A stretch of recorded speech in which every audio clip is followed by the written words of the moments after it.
You know, sometimes I have to prepare myself for the amount of alcohol I'm about to drink, and today is one of those days. So I had put a poll up on my Instagram, and that's why New Moon went first, because that was what everyone wanted to see done next. But today's book will be The Silent Patient by Alex Michaelides. And I was going to pick a red wine because it's like a murder mystery story, so red naturally. But I was in the store and I found this, and it's called Smoking Loon, which I know they're talking about the bird, but hear me out. Everyone thinks this woman's like crazy loony. Loon? No? Okay. This wine is going to get a 4 out of 5. It kind of caught me off guard because my last few wines have been really dry, and this is Moscato and I forgot how sweet it was, but let's get down to business. This book is about Alicia Brenson, who murdered her husband 6 years ago by shooting him 5 times in the face, and she has not spoken since that day. But she, oddly enough, is not really our main character. Our main character is Theo Faber, who is a psychotherapist that gets a job at the Grove, which is the psychiatric hospital prison that Alicia is at. Naturally, he gets the job and he meets Alicia and they sit in silence for their whole hour session. Go figure. I mean, this wine reminds me of college, like that's how sweet it is. Which was not that long ago. I'm talking like a year ago. But it's pathetic how fast alcohol changes for you after you graduate college. So they have an unproductive first meeting, but Theo's not giving up.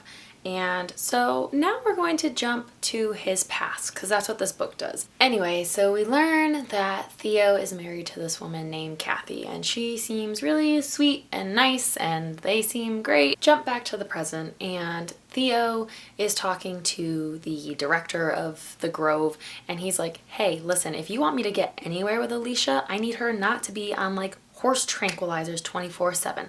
So he gets her medicine dosage down and is now ready to try to get somewhere with her. They're sitting in silence until the end, where Theo says, I want to help you, Alicia.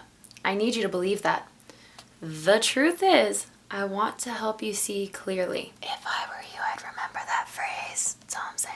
He says that, and she attacks him and starts bashing his head into the floor because she's trying to kill him. If we go back to Theo's past, at this point, he comes home and Kathy's not there, and Kathy's some kind of actress for plays and stuff, so she often goes and does that, I guess, but it's weird that she's not there. Anyway, Theo uses this time to smoke a bunch of pot because Kathy doesn't like when he gets high. And so he gets really high and then is trying to find the TV remote and accidentally knocks her laptop over. It wakes up and is logged into her email. Theo doesn't find emails from a puppy adoption place saying that they're adopting a puppy. He finds emails to and from Bad Boy 22 talking all about an affair that Kathy's having. Bad Boy 22? Like, you can't just have a regular name like Kyle? You can't just be Kyle? But forget that for a moment, because now we're back in the present and they have another meeting. And they're still sitting in silence. So you know how I said to forget the past with Kathy? Yeah, don't forget it. Remember it now. So now we're back in the past, and Theo comes home and he's ready to well, it's bound to happen once. He comes home and he's ready to confront Kathy all about her affair, right? But when he walks in, Kathy decides it's time to confront him on weed, and they go to bed in silence. So Theo goes to talk to Max Brenson, who was Alicia's husband. It was his brother. And so Theo goes to talk to Max. And Max tells Theo that basically he hated Alicia, but meanwhile, we are also finding out things from Alicia's diary entries. We find out that Alicia actually hated Max, and the reason Max probably didn't like Alicia was because he tried to pull the moves on her while she was married to his brother. So now Theo, he goes to visit Paul, who is Alicia's cousin. And Paul tells her that her dad and her kind of had an relationship. And Theo also talks to the aunt, and she's like, I hate that little bitch. She painted me fat. Well, if the shoe fits. Which, if we're being honest, it probably doesn't. That was a fat joke. So next on Theo's list is Jean Felix, sure, who was the owner of the gallery that Alicia's paintings, oh yeah, she's a painter. He owned the gallery where her paintings were displayed, and he tells Theo that, yeah, Alicia hated her father, and also if you ever want to get her to talk, you're gonna need to give her paint and paintbrushes. So that's exactly what Theo does. And she paints a picture of the grove on fire with her and Theo is holding Alicia, and it is hard to tell whether he is saving her or about to throw her into the fire. But now we meet yet another person for Theo to talk to and get information from, and that is her neighbor, Barbie. Theo talks to Barbie, and Barbie tells him that, hey, Alicia was sending me photos of a man stalking her. She was convinced a man was stalking her, and she had a picture of someone standing behind a tree, and Theo goes, it doesn't even really look like a person, it just kind of looks like a blob. Eventually, Alicia attacks another patient because I don't really remember why. So Theo is ordered to stop all therapy sessions with her. She gives Theo her diary journal to read because it has her perspective of everything and all of the events leading up to the murder of Gabriel. In it, she writes about the man stalking her, that she has seen him and no one believes her. But see, the issue with it is that no one believed her because she's done this before. Because she's a loon. No, still not funny. Okay, we haven't talked about Theo and Kathy in a while, so let's do that. So jump back to the past, and Kathy makes some excuse to go on a walk to the park or something like that. And Theo follows her to the park, and she goes into the woods and has sex with the man she's with. Theo sees both of them, so now he knows who the man looks like.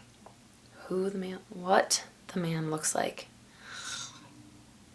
And now he's going to take action. But jump back to the present, and Theo meets with Paul again because there's more to be said.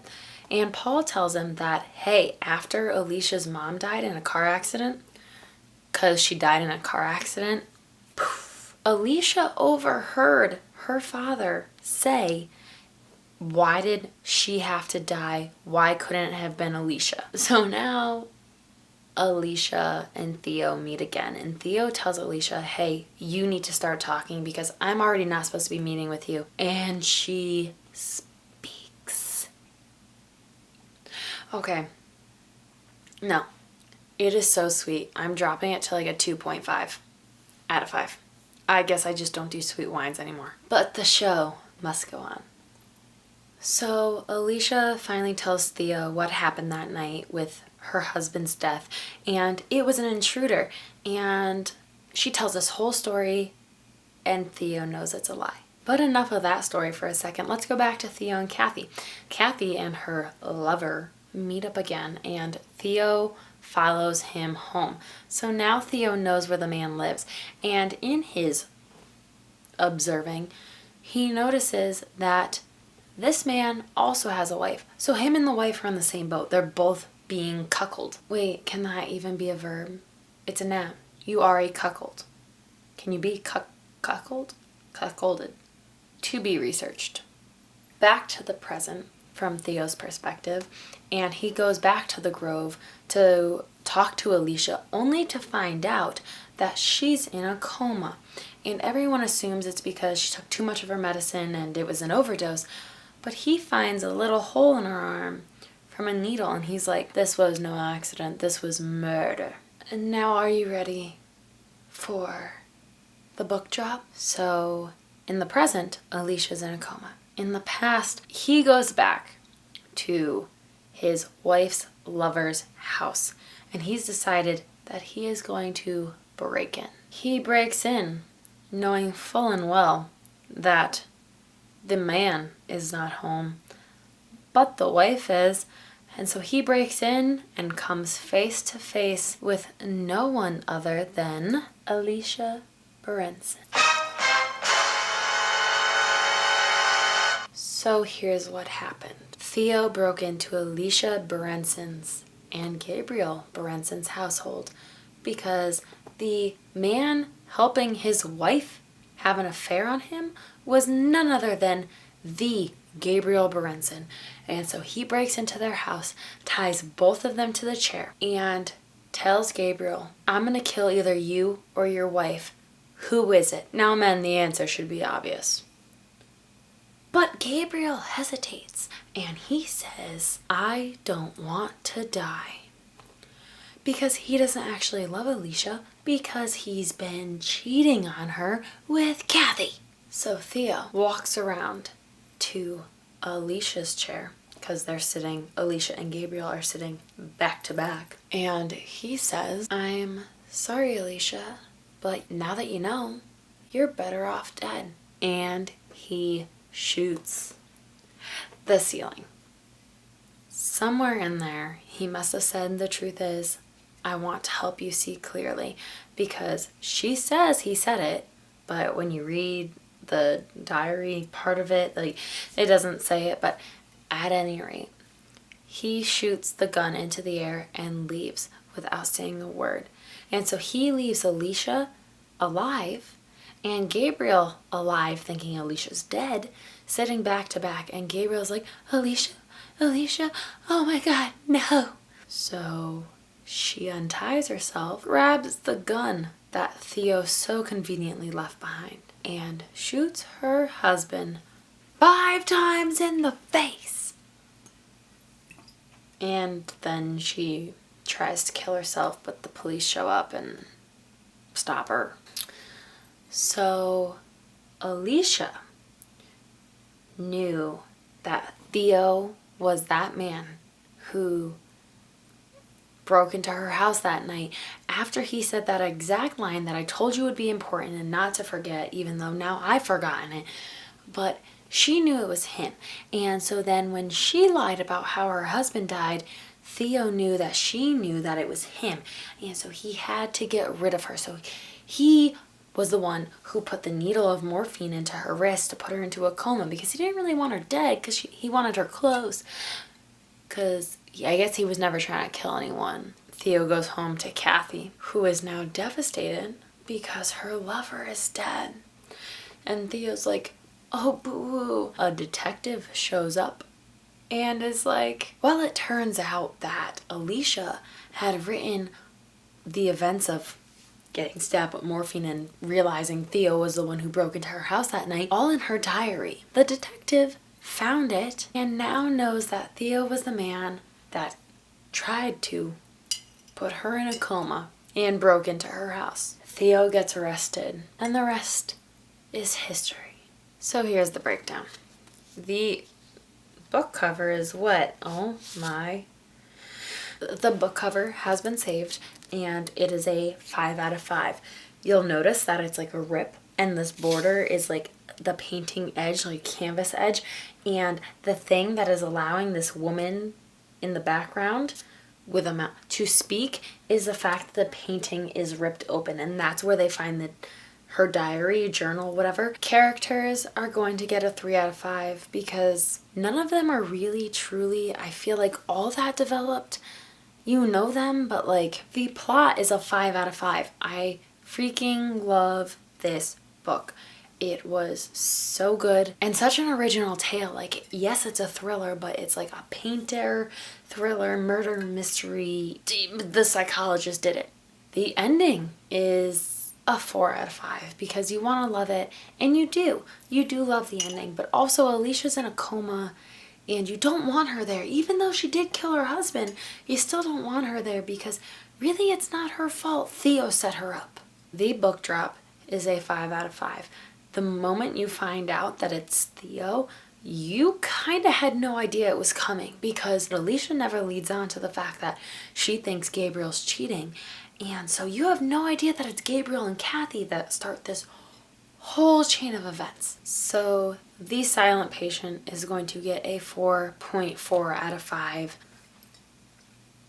Thank you so much for watching. Subscribe, and I'll see you next Friday.